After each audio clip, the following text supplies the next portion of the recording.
How to add a story highlights on Facebook. Hi everyone, welcome to the channel.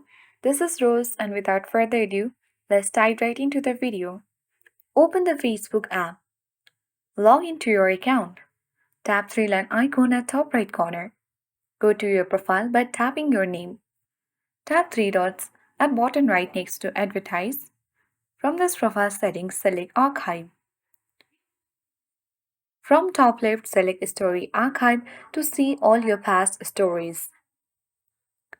Now select a particular story which you want to add on highlight. At bottom right, tap on Highlighted.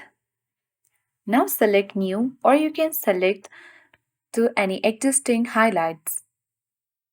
And here you can easily save the cover, title and even you can add more and tap the Save button. So let's add the title. Now tap on Save button at bottom of the screen. And in this way, you will successfully add a story highlights on Facebook. I hope this guide was helpful.